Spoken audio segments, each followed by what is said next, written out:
So I've been thinking a lot about our kids recently, not just my kids, but your kids, everybody's kids. And I think about it in the context of this world that we've built for them. And I'm concerned. I don't love what I'm seeing. I don't think anybody can look out there and confidently say they love what they're seeing. I'll tell you a little bit about myself. My name's Clay. I'm a father of two. I've got two grown daughters. One of my daughters is engaged and is already thinking about this new parenting journey for herself. And she's got questions, which makes perfect sense to me. And as her dad, I certainly would like to be able to help her navigate some of those challenges. So I'm a storyteller at heart.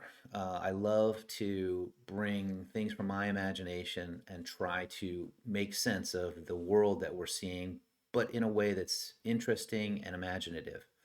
And so um, I started thinking about an idea for how I could do that. And it led me to the realization that there are tools that we can deliver as parents that will help.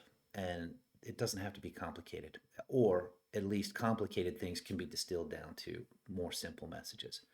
And those messages pretty much start with, the idea of the world today. It's loud and it's fast, and our kids' attention is being drawn everywhere.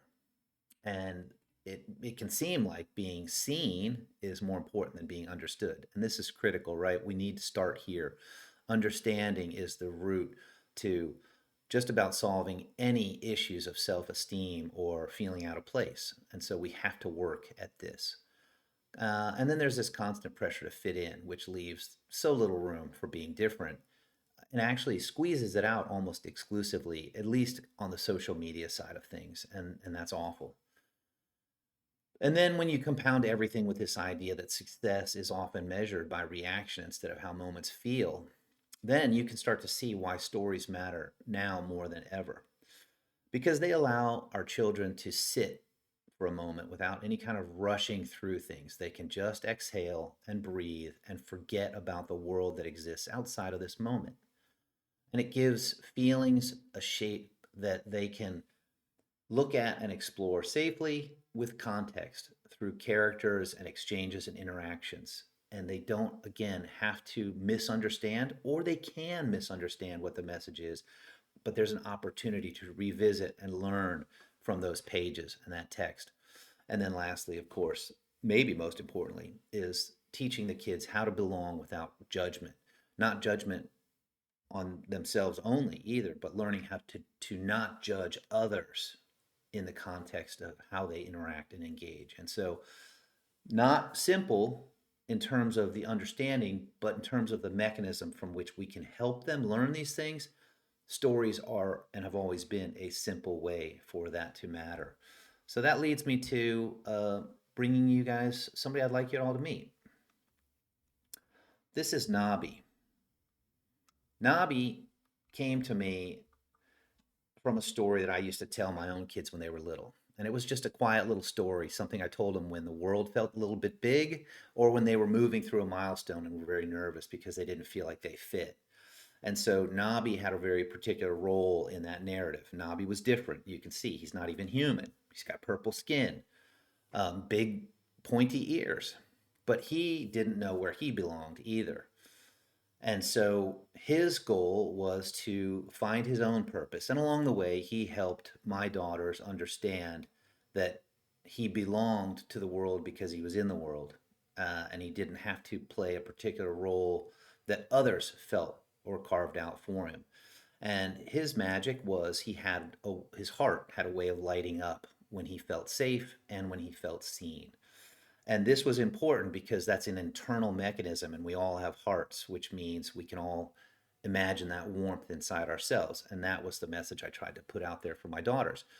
And then as this world has darkened over time, the story seems like it's sort of resurfaced in my mind. And now, as there's more volume and faster pacing in the world, more complexity with how we relate to one another or don't relate to one another, it feels like maybe there's an opportunity for Nabi to still have something to say that works for everybody.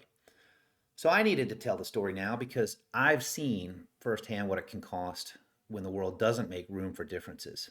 And my own twin brother was a great example of that, a tragic example, I should say.